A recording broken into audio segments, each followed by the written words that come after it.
joining us on the third episode of She Belongs. This episode is particularly special since the guest we have chosen happens to be one of my personal role models. She's an associate professor in machine learning at Georgia Tech and a research scientist at Facebook AI Research. I'm incredibly excited to interview Professor Devi Parikh today, and I hope you enjoy the conversation coming up. Welcome to this interview, Professor Parikh. It's a pleasure to have you here today. Thank you so much for taking the time to do this. Thank you for having me, and it's good to meet you, even if it's remote. But yeah, so glad to hear that. So to kick things off, could you tell us more about your childhood and the influences that shaped your interest in STEM and AI? Yeah, I can do that. So I can talk a little bit about my childhood, and then I can talk a little bit about my interest in STEM. So I grew up in a nuclear family in India, in a mid-sized city called Ahmedabad in Gujarat. I'm the only child. I went to an all-girls school until 10th grade. My parents had lived in the US for many years. I was actually born here before we moved back to India when I think I was about 3 or 4 years old. And from what my parents tell me, my understanding is that the reason they wanted to move back was a mix of sort of wanting to be there for my grandparents or for their parents, and wanting a certain kind of upbringing for me. And so that's actually something that's in common in my extended family. So my dad has 3 other siblings, and they all had a similar trajectory. They all had come to the US, spent quite a bit of time here, and everybody moved back for good to India. And so of his siblings, the 3 brothers, so my dad and his 2 brothers, they all have daughters, and my dad's sister has 2 sons. And all of these cousins on my dad's side of the family are now back in the US. So there's a lot of commonality within that extended family.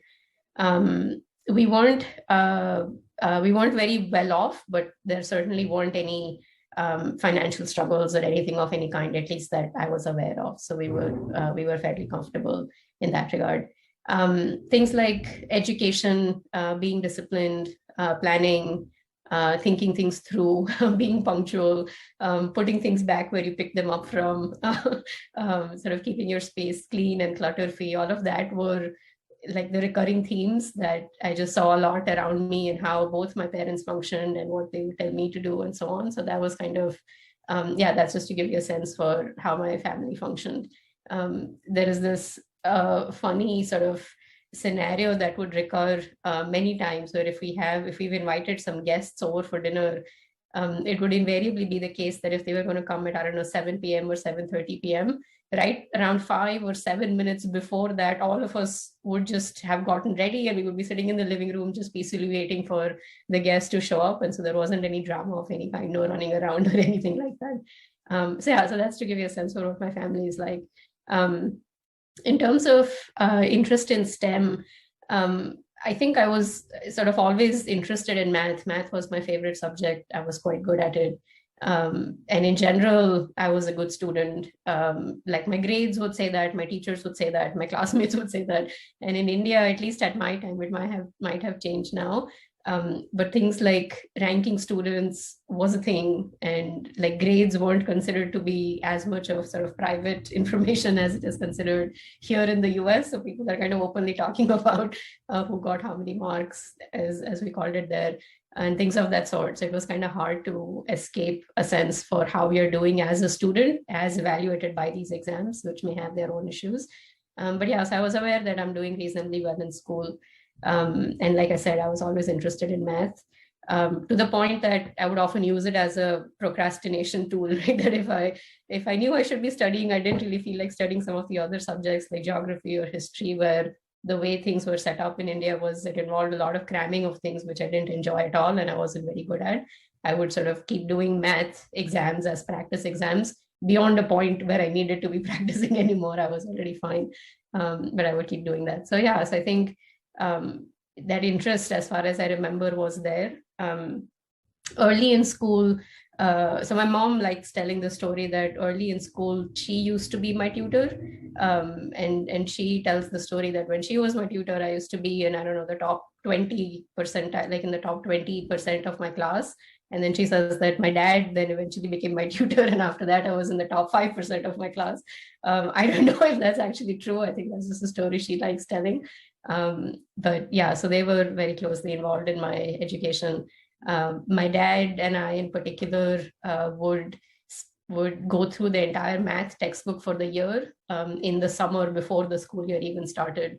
And we both really enjoyed that. That was a thing that we would do every day in the summer vacation, spend some time going through the math syllabus. And so I remember my dad often saying that he saw something in my eyes that made him think I'm one sharp cookie. Like he uses that phrase. He still thinks I'm a sharp cookie. And so yeah, so I think it's hard to know which part of this played what influence, but this is just a description of things that come to mind when you bring this up.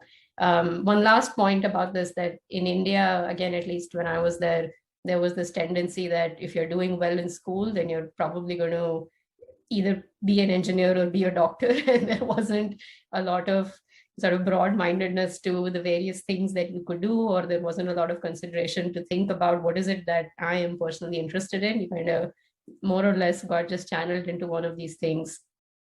And so that may have also led to some of this, right? That I may not have thought too broadly about what is it that I actually want to do. I enjoyed these subjects, and the path that looked natural seemed sufficiently attractive. And so I just did that. Yeah. As a student in India, I relate to so much of that. Thank you so much for sharing so many details. It was fascinating to learn about your backstory. So my next question is, could you name some of your favorite role models and how their influence or story might have changed you? Yeah, I can do that. And so I think the role models that I've tended to have been people who are somewhat in my radius. I think I find it hard to relate sufficiently to people who might like have a bit of a celebrity status and who I don't actually personally know, because I feel like I don't really know them. I might be seeing a very sort of carefully selected, carefully crafted side of them. And so, yeah, I can't relate too much to them. So they're usually people who are in my radius.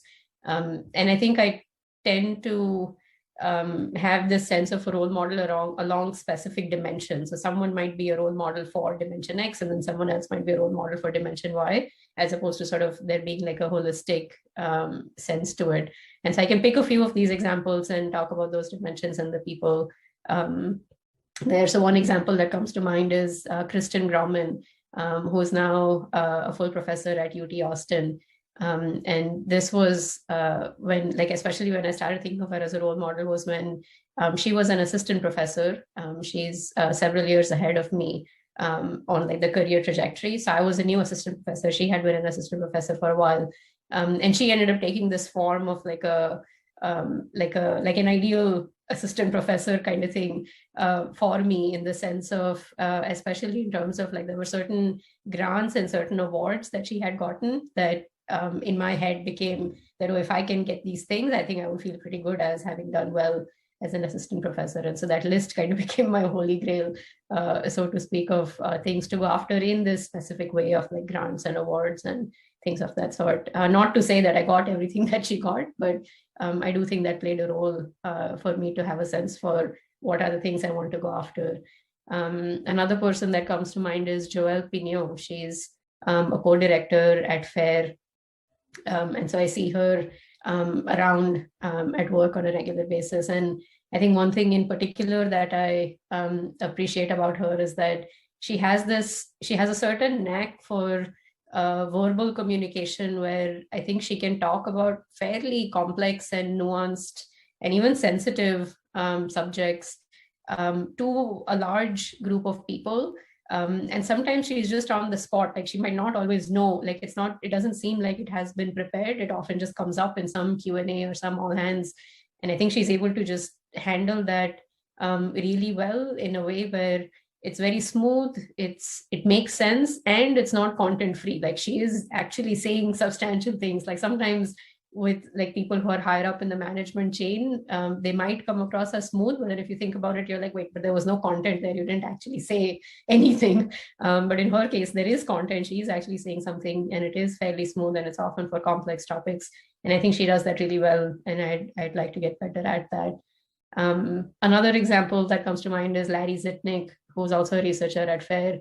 And I think I really admire the way in which he's able to organize large projects. Like he can bring groups of people together, often interdisciplinary projects. So there might be AI researchers, there might be, in this case, the project that we're working on has chemical engineers. And he manages to set it up in a way that everyone feels included, everyone feels like they are a part of the project, like they own a piece of the project. And he manages to keep everyone focused on the final goal without it feeling like he is just kind of restricting you. Like it doesn't feel restrictive. He just manages to motivate and inspire everyone to be on that track together as a team, in a very sort of inclusive and inspiring way. And so that's something that, so I think of him as a role model in that, in that dimension. A couple of other examples, I don't know how many you were looking for, but a couple of other examples that come to mind is, so some of the work that I tend to do is often not sort of mainstream in whether it's in computer vision or AI in general. And so I think people like Antonio Torralba or Alyosha Ifros, whose work I also think of as it's not always mainstream, I find it quite interesting. And so their existence, the existence of their work, I think is quite inspiring and comforting to know that it's fine to be doing non-mainstream things every so often. So yeah, I think these are a few examples. If I thought some more of other dimensions, I'd probably be able to think of other people as well. But these are some that come to mind. Part of your question was, how has it changed me? And I think that's hard to say. I think it tends to be quite subtle. And I think the main role that I think they play is that they serve as sort of proof of existence, right? Like this here is an example of someone who is doing XYZ. And so there are subtle things that I can keep an eye out for. I might pick up on something specific they did and think about how that would work with my personality or my style. Or like in the case of Kristen, it gave me concrete goals to go after because I had seen her do that. And yeah, so I think it's just the fact that they exist and I get to see them operate in a certain way lets me pick and choose different pieces of it and adapt it to my style and my thinking. I do think that the fact that these individuals stood out to me as role models along these dimensions is probably a reflection that I already cared about those dimensions. And so I may have found ways to improve on those dimensions one way or the other. But I think the existence of these role models kind of accelerates my progress there because I see very concrete examples of someone who's farther along in that dimension than I am. So I think that's probably the main role that I think they play. Absolutely agree with you. And I think I specifically enjoyed your point about Dr. Pino because you interviewed her in Humans of AI, and now that episode has a new meaning to me. So that was very enjoyable to hear. So my next question is, was there a definitive moment when you knew that you were going to be a researcher? And what were the circumstances that led up to it? Do you think any of these circumstances can be replicated more easily than others? Yeah, so I don't think there was a specific moment where I realized that I want to be a researcher. I think it was a sequence of events over several years that kind of led to that. And so I can tell you a little bit about it. So in my undergrad, I was an undergrad student at Rowan University. It's in southern New Jersey. So I moved back to the US after high school, and then I went to Rowan for my undergrad. And there, as part of the engineering curriculum, we had what were called engineering clinics in all 8 semesters. And so these clinics were essentially where you would pick a project that is detached from like your regular coursework, and you would work on that project. And so those projects were often projects that may have been funded by like some local company in the neighborhood or something like that in that region. And sometimes they were also research projects that may have been funded by like a government grant or something like that. And so in my junior year, in my third year, when I had to pick what project I want to work on, there is this form that all the students fill out, and then they do like a matching process. The department does the matching. And so at the time, I was really enjoying my computer architecture courses. And I was really enjoying the instructor who was teaching them. And so I had said that, okay, I think that's what I like doing. And so I had spoken to her, and she was happy to have me on her project and all of that. And so I had filled the form out saying that that's what I'd like to do. And then that year, Dr. Roby Polikar, he joined the department. He was new. And so because he was new, by the time he showed up, like none of the students knew that he was going to join. Nobody knew what projects he works on. And so obviously no one had listed him in their preferences, because he didn't exist in the department when we were filling the form out. And so for him, they were trying to do this post hoc thing of like, how do we match students to Dr. Polikar? And so I don't know exactly what went in, but he ended up picking me as someone who he was interested in working with on the project that he had, which was on pattern recognition, as we called it at the time, in the ECE department, as opposed to machine learning.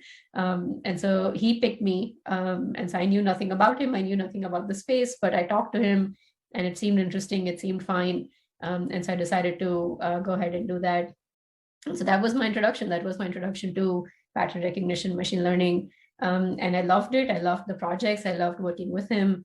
The projects were going well. We had written some papers that we were getting publications out of and so on. And so I just did that for then 4 semesters in my undergrad, so the last 2 years of my undergrad. And so that was my exposure to research and machine learning, which then led to AI and all of that. So that's, I think, one piece where I think that played an important role in my trajectory. At the end of my undergrad, I knew I liked doing this, but I didn't know if I wanted to do it if I wanted to get a PhD. And so what I decided was that I would apply to master's programs, but I would apply to like these master's thesis programs where you get to do some research as part of your master's degree. And so that's what I applied to at multiple schools. And I got into a few different places. One of them was CMU. And it turned out that year, CMU had decided to get rid of the master's thesis option. And this was after the applications were already due, after they had made admits. And they took the people that they were admitting to that track and either put them in the master's course option, where you probably wouldn't have a lot of opportunities to do research, or they put you on this MS/PhD track, which was essentially the PhD program. And I got slotted into the latter, which is how I was on this MS/PhD track. And so I remember telling my advisor, Suhan Chen, because he agreed to fund me and all of that, like you would do with PhD students, right? And so I told him that, look, I don't know if I want to do a PhD, so I don't want you to, like, if in 2 years I decide to graduate with my master's degree, which was my plan, I don't want you to feel like you funded me and then I kind of quit halfway through. And he said that, he's like, yeah, I know that's what you think right now, but I think you will want to do a PhD, which at the time I had found quite surprising, because I felt like he didn't really know me very well, right? He had seen my CV, he had seen the work I had done and all of that. But I was surprised that he had such high confidence that I will want to continue with a PhD. And so then I think in my first year, he then once suggested that, oh, do you want to consider giving the qualifying exam? And he's like, I know you haven't decided if you want to do a PhD or not, but there's no harm in giving the qualifying exam. Even if you pass it, it's not like you have to commit to the PhD program. And so I was like, yeah, I guess that sounds like an interesting challenge. And so I took the exam, I passed it, and then it was more of sort of like a one step leading to the other, and I was enjoying what I was doing. And I was like, yeah, why not? Sure, I'll continue with the PhD. So that's kind of how a long-winded story, but that's sort of what happens. I think these two pieces, Dr. Polikar picking me for the projects that he had in mind and that going well. And then my advisor, I think, believing that I will be interested in doing a PhD and setting up the circumstances for that to happen, I think probably played important roles in this. In terms of, can these circumstances be replicated, or can some be replicated more easily than others? I think it's hard to say, right? In general, I think it is harder to control or create circumstances that are external, just because you have less control over it. And so the fact that I had these mentors, advisors, professors around me who, for whatever reason, took interest enough to create these opportunities. I think that's harder to control. It's probably harder to replicate. I think the part where the fact that I was bringing some value to the table, which I'm guessing had some role to play in why they were interested in being there for me and wanting to create these paths for me. Maybe that is something that is a little bit more in one's control, and so that's easier to replicate. That said, the fact that I was in a position to bring value is also a consequence of my circumstances, right? I was privileged enough. I had the right opportunity to be able to bring that value to the table, and that value was recognized.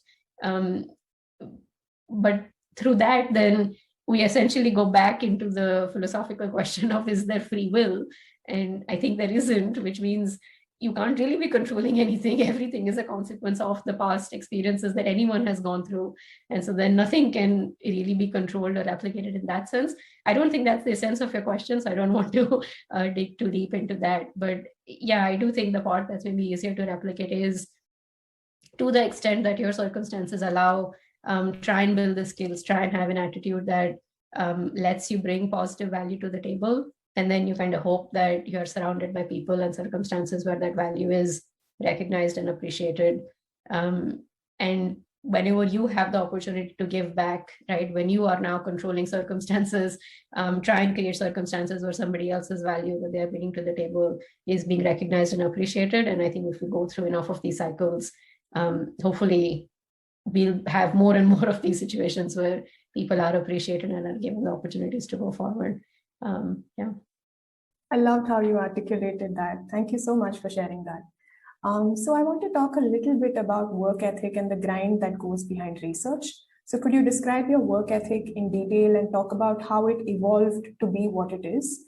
Do you believe, for instance, in working 70 to 80-hour weeks, or do you rely on maintaining a balance? Yeah, so this is an interesting question, and I do have some thoughts on this. I am a bit concerned that I might get into trouble with some of the thoughts that I'm about to share, but I'll go ahead and share them anyway, and maybe they'll be useful. So you didn't specifically say this, but I think one thing that people talk about in this context is work-life balance, right? I think that's probably what you had in mind when you're talking about balance. And to be honest, I think I personally have not been able to relate to that phrase all that much. And I think it's like, I think I don't entirely get why we talk about it as work versus life when I think of work as a part of life, and there are many other parts of life, like there's family, there's friends, there's hobbies, and we don't talk about like family versus life balance, or hobbies versus life balance, or friends versus life balance. And so I've always felt like, why do we pull work out as like anti-life, and then talk about it sort of as one versus the other?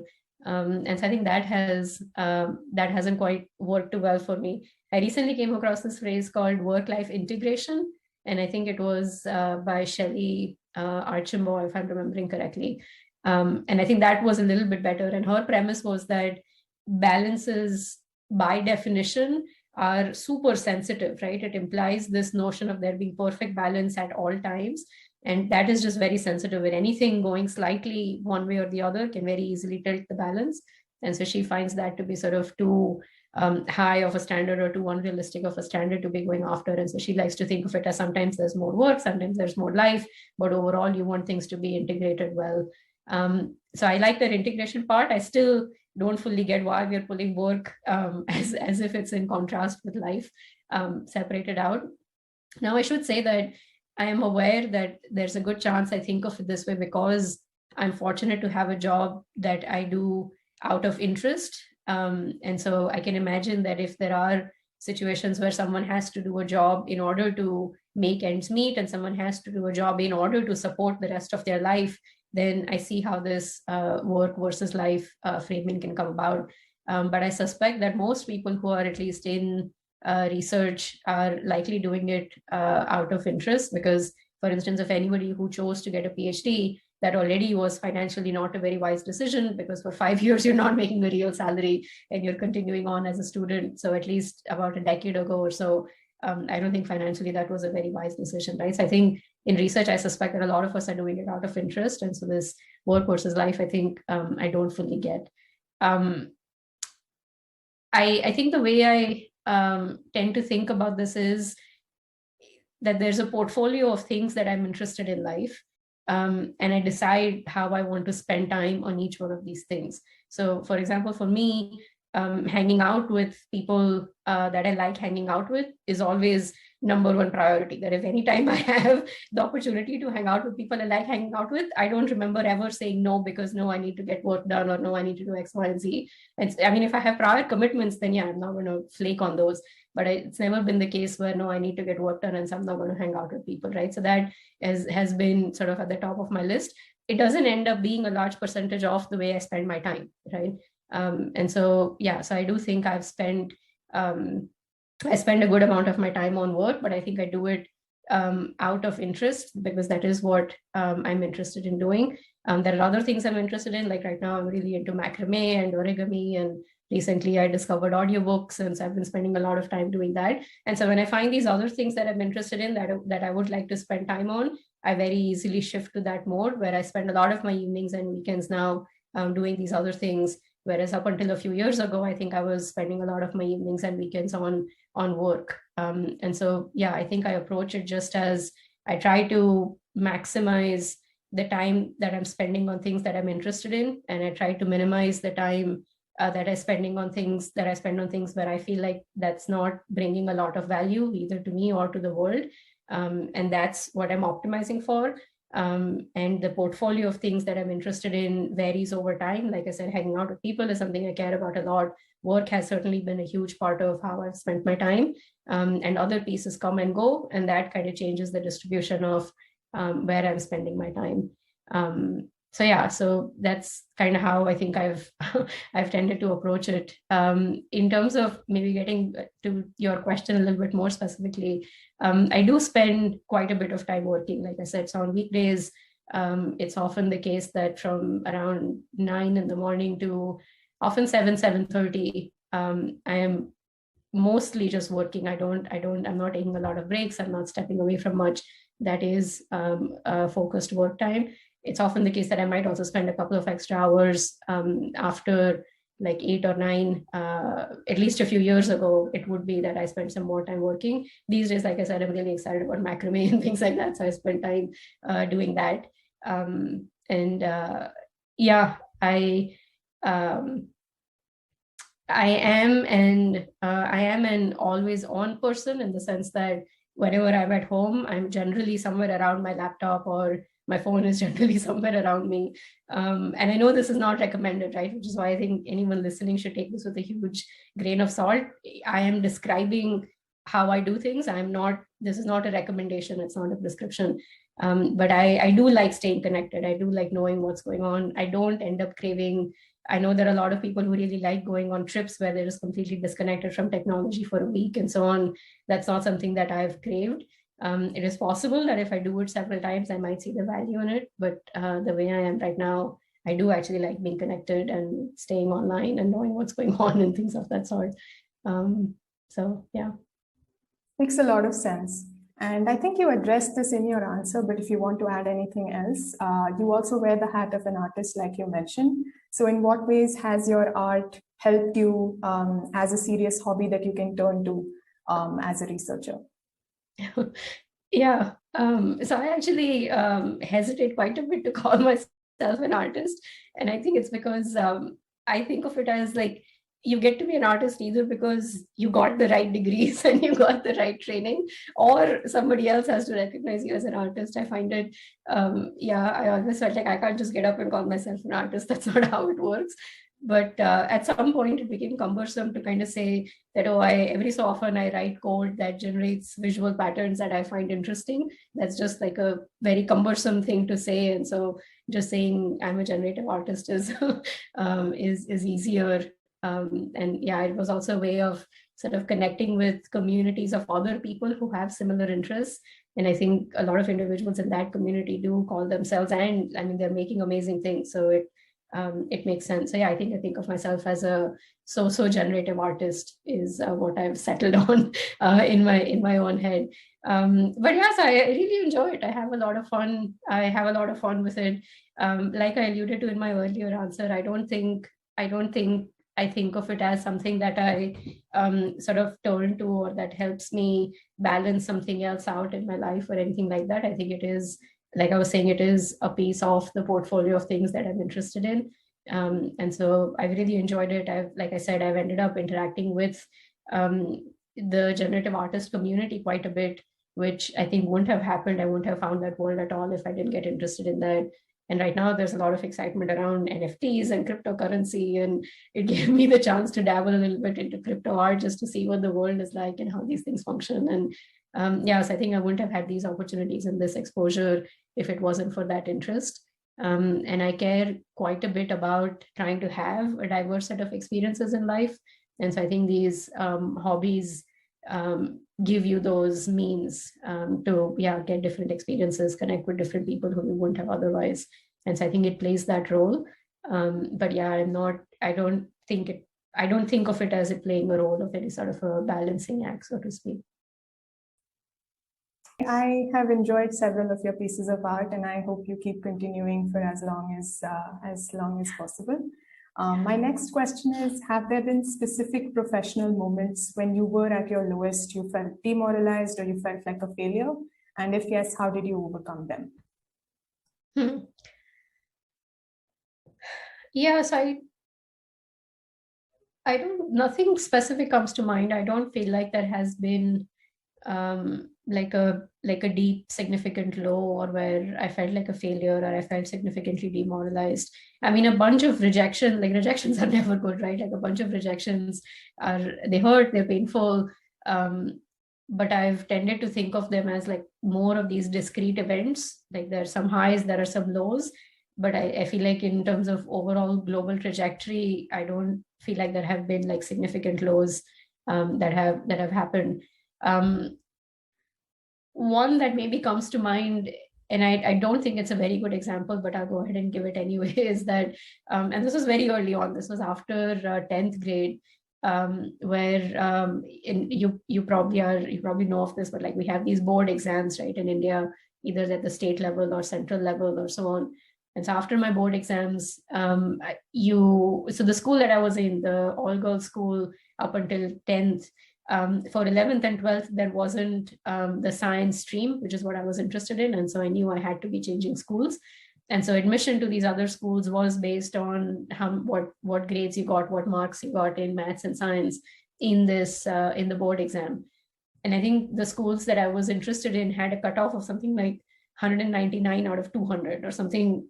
I don't remember the specific, this was many years ago, but something like that, where it needed to be nearly perfect. And I think I had something like 196 or 197 out of 200. And so I wasn't making the cutoff. And so then we visited the school where I would make the cutoff. And there was something about the way the school was set up, or something just didn't feel right. And I remember being in tears as we were walking around the school, where I felt like I just really didn't want to go to that school. In hindsight, I do think it was probably coming from like a position of a privileged brat, to be honest, that I don't want to go to the school, I want to go to this other school kind of thing. But yeah, at the time it did feel like a significant thing. I think eventually some waitlist opened up and something happened where I did make it into one of the other schools that I was more interested in going to. And so things worked out all right anyway.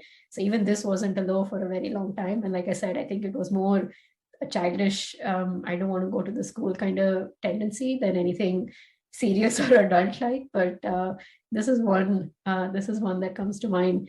Yeah, I think it's possible that there have been things which to others may have felt like a significant low, and I just don't process it that way. So another example maybe is after my PhD, I was at ETI Chicago for a few years. And then after that, I was applying for tenure track positions.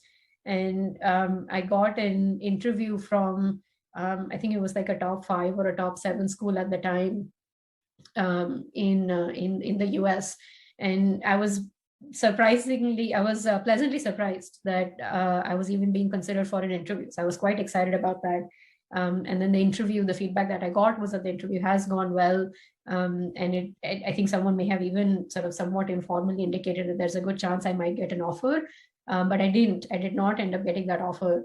And that was very disappointing because I was very excited about the interview. And then when it went well, I was like, oh, it would be amazing if I get this. And so I didn't go there, I didn't get the offer, I didn't go there. And I instead went to a school that, depending on how you look at it, was either top 20, top 40, depending on which ranking you're following. Which to some could maybe feel like, oh, that is a low. But I don't think I think of it that way, because I went there, I started my tenure track academic position there. I had a lot of good students that I worked with. A lot of the work that my current reputation is based on, like things like visual question answering and other things like that, all happened there. And so I find it hard to think of it as a low. Like, I was doing well, I've done well, good things have happened since. And even globally, right, having a tenure track position at a top 20, 40, 50 university is hardly a low, right? It's a pretty good position to have. So I can't think of significant lows or significant periods where I felt demoralized. I love your outlook on this. In the same vein, my next question is, has there been an instance or a turning point in your career when someone took a chance on you which altered your trajectory completely?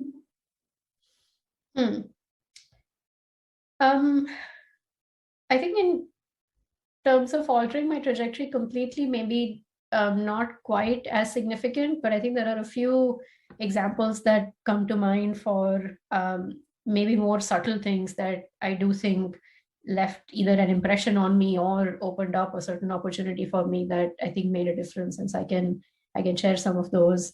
The ones I mentioned earlier with like Dr. Robi Pollikar in my undergrad and Sue Hunchen, my advisor in grad school, like those obviously played a role there, but that I already talked about.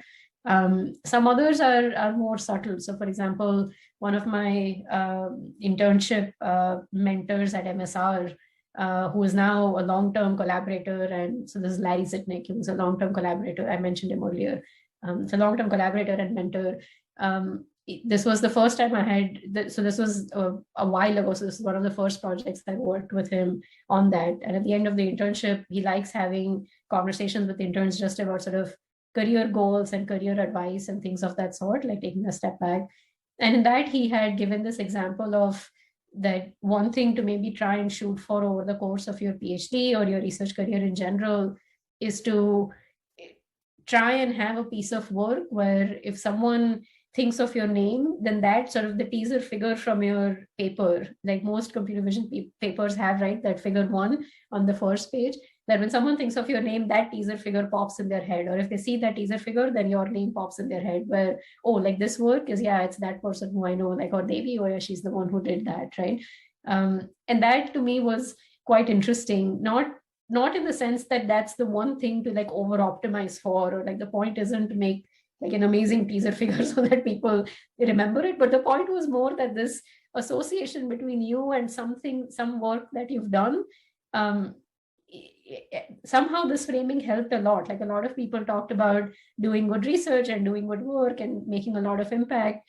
But at the time in grad school, I wasn't quite sure what any of that actually meant. And this somehow was a very specific example, the way he put it, that kind of registered in my head and I think stuck with me.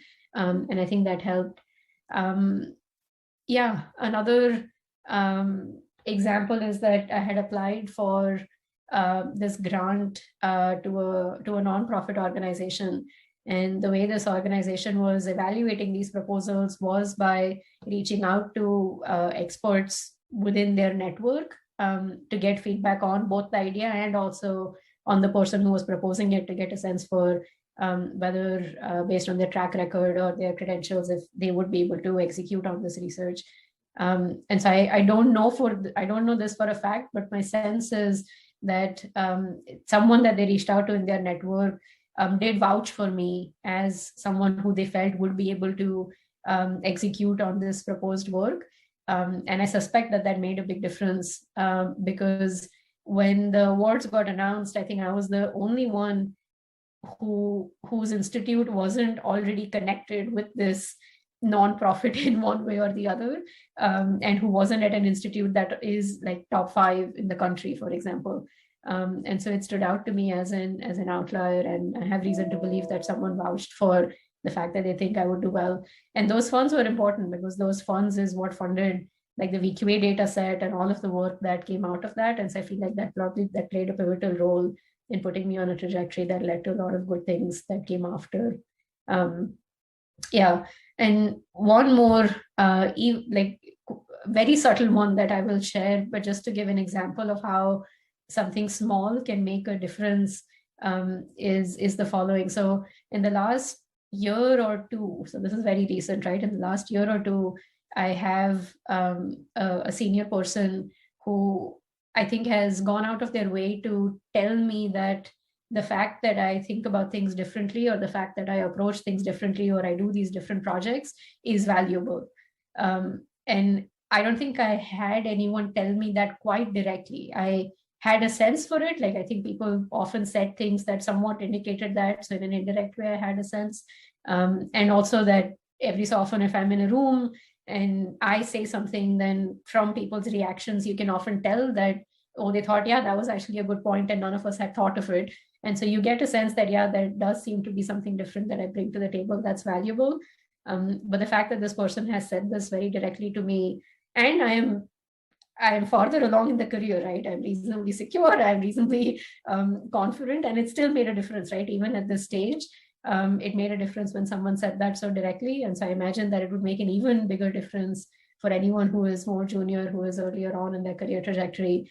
And just someone saying that, right? It didn't take a lot of time or effort on their part to do this, but it has made a huge difference. And I feel like it has encouraged me to continue approaching things the way I do, continue approaching things differently.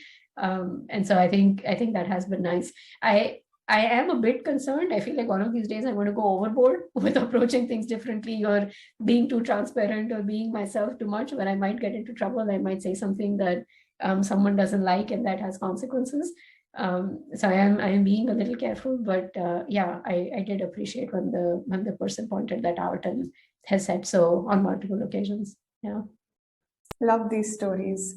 My next question is about research, which for most part can bring a lot of joy, but sometimes there can be a flip side to the coin as well. So could you tell us 3 things that excite you and 3 things that frustrate you about research? Yeah, so I think, 3 things that excite me. I think one is that early spark in any new idea or a new direction or a new project when you're starting it, right? Like that feeling of, oh, I wonder if we can do X, or oh, I wonder, like, wouldn't it be awesome if we can create Y, or I wonder what would happen if you do Z, right? So like that first spark of whether it's curiosity or an excitement about an end product that you're interested in, or whatever the case is. But I think that is probably my the most favorite thing about research. I think that feeling, and it's a bit of a tangent, but I think it's actually a very similar feeling to things like macrame and origami, and a lot of, like, even with generative art and things like that. So I do think there are parallels here, but yeah, we can talk about that some other time. But yes, I think that spark is probably my most favorite thing. I think the second one that excites me is if you're in a team, if you're working with a set of collaborators who there's high bandwidth communication, people are making good judgment calls where everyone trusts the judgment call that your collaborator will make. There are iterations that are happening, progress is happening. We are meeting, whether it's every week or so, talking about either new results or this idea or that idea. And so basically gears are churning, wheels are churning, things are moving forward. And it's those things that for me keep that spark alive, right? I feel like sometimes you can have that initial spark, but then if like a group of people can't come together and agree on it, or if like progress or iterations is very slow, or if communication is breaking down, there are so many ways in which that spark can get killed, more or less. But if that spark can survive, where you remember that spark, you remember why you're excited in sort of every single meeting, I feel like that can be amazing, and amazing things can come off it. So I think that's probably another favorite piece. And the last one I think is and this one actually, yeah, so this one might even be my most favorite now that I think about it.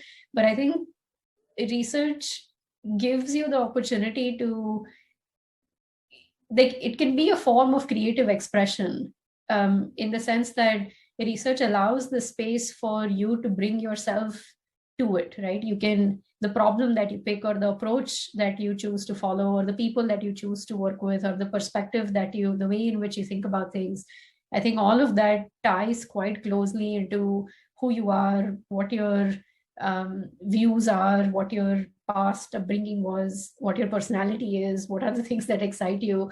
And so I think you really can express all of those things through the research work that you do.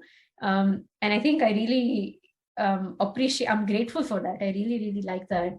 And I really like that research allows for that space for someone to kind of be themselves and bring themselves to the table, rather than having to be like a cookie cutter thing where you either fit into the slot or you don't.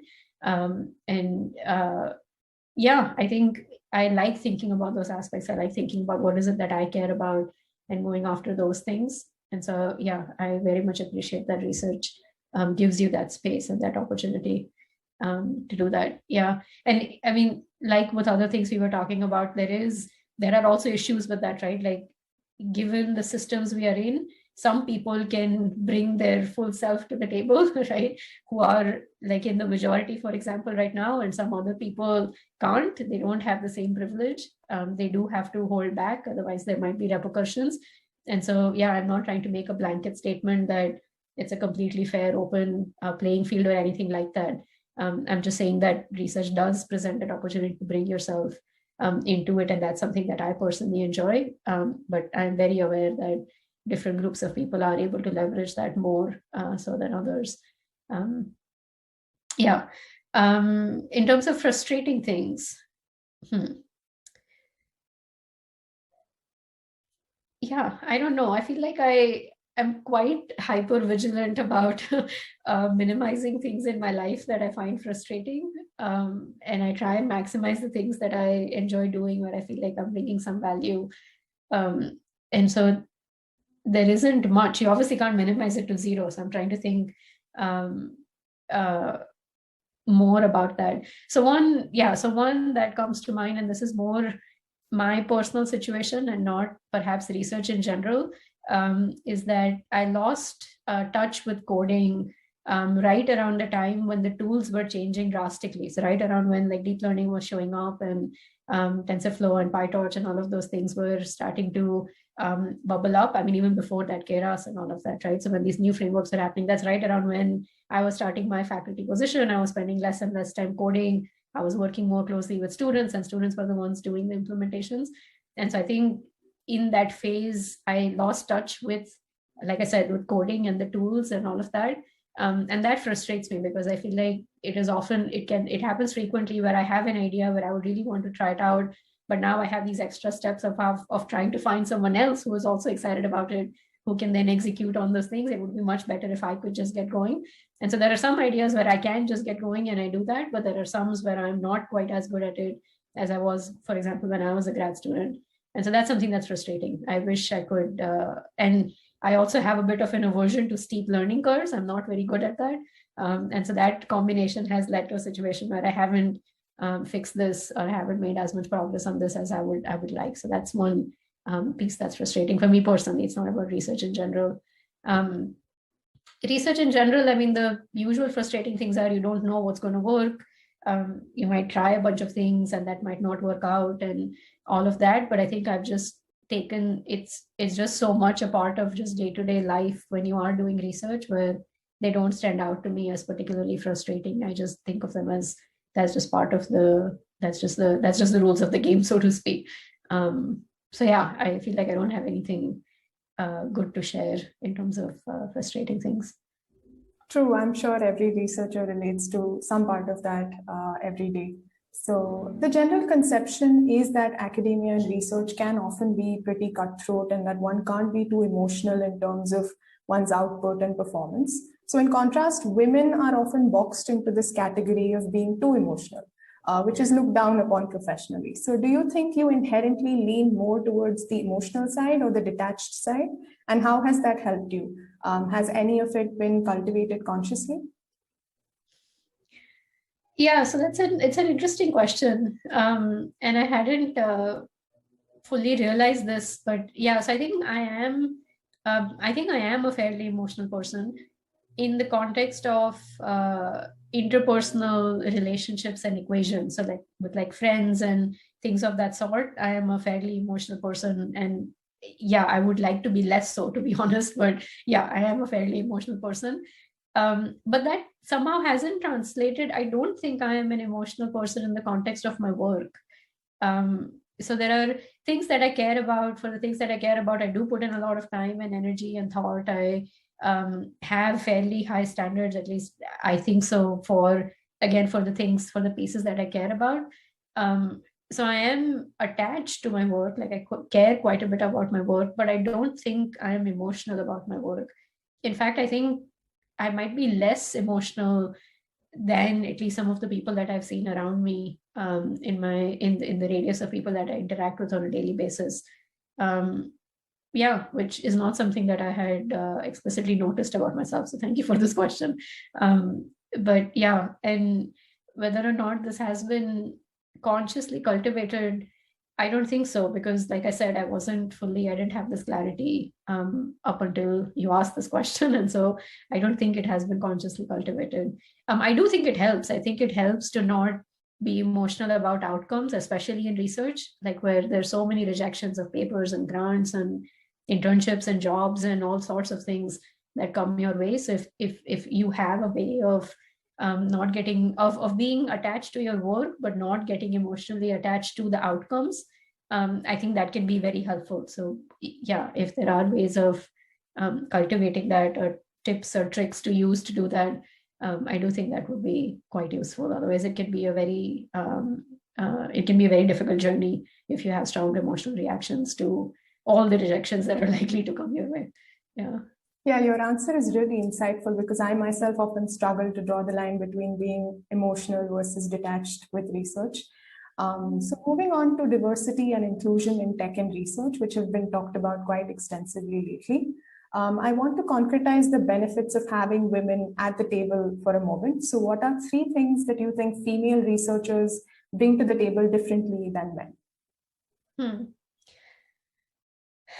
Yeah, I feel like I'm not going to have a very satisfactory answer to this.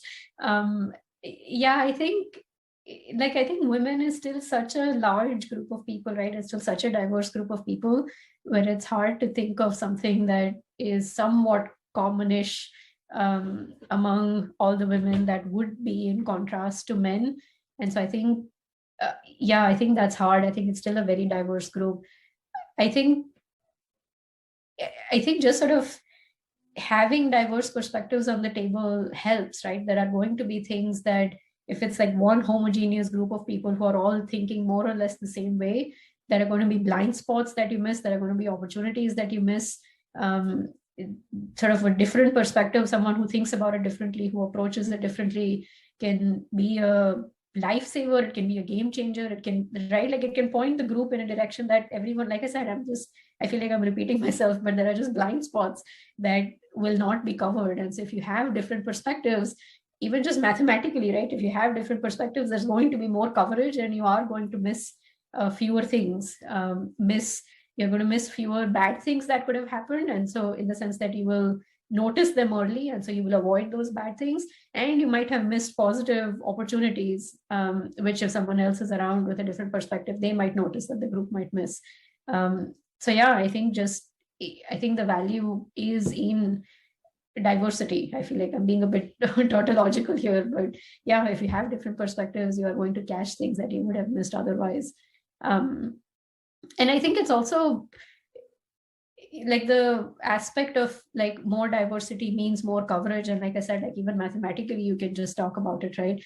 But there's also the thing of that research or AI in general, tech in general, there are a whole bunch of skills that are useful, right? For example, you want people who can keep the final goal of a project or a research direction or whatever scope it is, right? But you want people who can keep their final goal in mind. You want people who are sort of keeping track of the day-to-day nitty-gritty, sort of even from a technical perspective, the overall goal versus like the low-level details of it. You want collaborations to be healthy, right? So you want people who are empathetic to other people in the room, right? Like research isn't a purely technological thing. It's a very much a social activity. There are people involved in this at various stages. And so you want all of these different things to have, to come together well to be able to have a research success. And so the more diverse people you have, the more likely it is that you will capture all these different pieces that are important. Otherwise, if you have one homogeneous set of people, you will capture some subset of this, you will over capture some subset of this, and then you will miss a whole bunch. And so even from the perspective that there are a diverse set of things that are useful and valuable and important in leading to successful research, also I think motivates the fact that you want to have different perspectives on the table. And so women is one piece of that, like gender is one piece of that, but race and socioeconomic backgrounds and upbringings and all sorts of things that currently aren't necessarily on like the official list of D&I variables that we care about and track, right? I think all of that is very valuable. Even like having a designer on the team, right? Depending on the project, of course, but like having a designer on the team and having an engineer can lead to better outcomes than there being 2 engineers or 2 designers, for example, right? So even that professional training, vocational training, so to speak, diversity there can also help. Yeah. Very well put. So I was also curious about one more thing. People often say that it can get lonely at the top. So have you felt this even more sharply as a female researcher in AI, since there aren't enough women in CS, let alone AI? And if yes, how do you navigate the feeling? Yeah, I don't think I have felt lonely, to be honest. And I have written a blog post about this that if those who are watching or listening are interested, they can check it out, where I do talk about how for the longest time, I didn't think of my gender as a part of my professional identity. So I didn't think of myself as like a woman in STEM or a woman in AI or a woman in tech or anything like that. I just thought of myself as like a researcher in this area doing my thing, chugging along kind of thing. I do think a lot of it was obliviousness. I think a lot of it was also privilege, where I was fortunate enough to not have been in situations where I was forced to recognize the fact that I am somehow different from the majority that are around. So I think there were various factors that led to it being the way it was. And so I don't think I felt lonely, to answer your question very directly. Glad to hear that. So I'm now going to switch gears a little bit towards the personal side of things. Sheryl Sandberg often emphasizes the need to pick an equal partner if women aim to be successful at the workforce. Ruth Bader Ginsburg also attributed her phenomenal success to the equality in her marriage.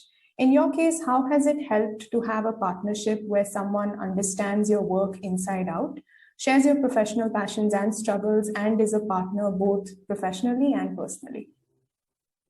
Yeah, I love this question. I don't think I've been directly asked this before, so I'm glad I have a chance to talk about it. So yeah, I've loved it. So for context, for those listening, my husband is Dhruv Batra, who has had a very similar career trajectory as me. We met in grad school at CMU. We both got our PhD there. We both then went to TTI Chicago. We then both were assistant professors at Virginia Tech. We are both right now associate professors at Georgia Tech, and we're both research scientists at FAIR. And so we've had, like, our CVs have very high overlap since 2005, basically. Yeah, and I've loved it. I really enjoy it. I really like the fact that there is someone that I am sort of completely transparent and open with whom I also have a huge part of my life shared, right? Like you can often have, I mean, if you're fortunate, you usually have one or the other, where if you're a significant other, you might be very open with them, but then you may not, like your work might not overlap. And so there's a part of your life that's entirely shared, but another part is not.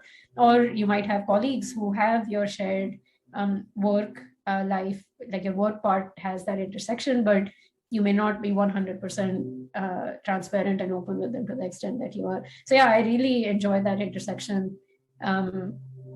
It's what all kinds of benefits, right? Like we can talk about a lot of the low level details of Like if there's some situation, something in a meeting, some perspective that comes up, we both have that shared reality, right? So I don't need to explain the XYZ first and then get to his perspective, and he doesn't have to explain the XYZ first. Like we both just witnessed the same thing, and so we can now talk about the more nuanced thing. Otherwise, if you haven't witnessed the same thing, it's hard to communicate that with sufficiently high bandwidth. We've had a lot of work collaborations. We've worked together on many projects, and so I've enjoyed those pieces.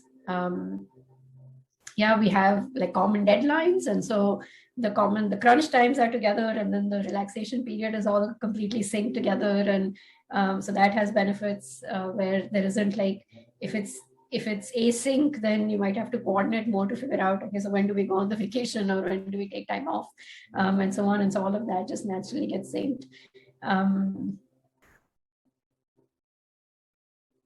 Yeah, I think there are some downsides though, right? So for example, the separation of work and life, which I've said that that's not something that I aspire to all that much, but I know there are people who care about that. And so this entirely messes with that, right? Like it's very hard. It makes it much harder to draw a boundary between work and life when you have a significant other who is exactly in the same space and doing much of the same things.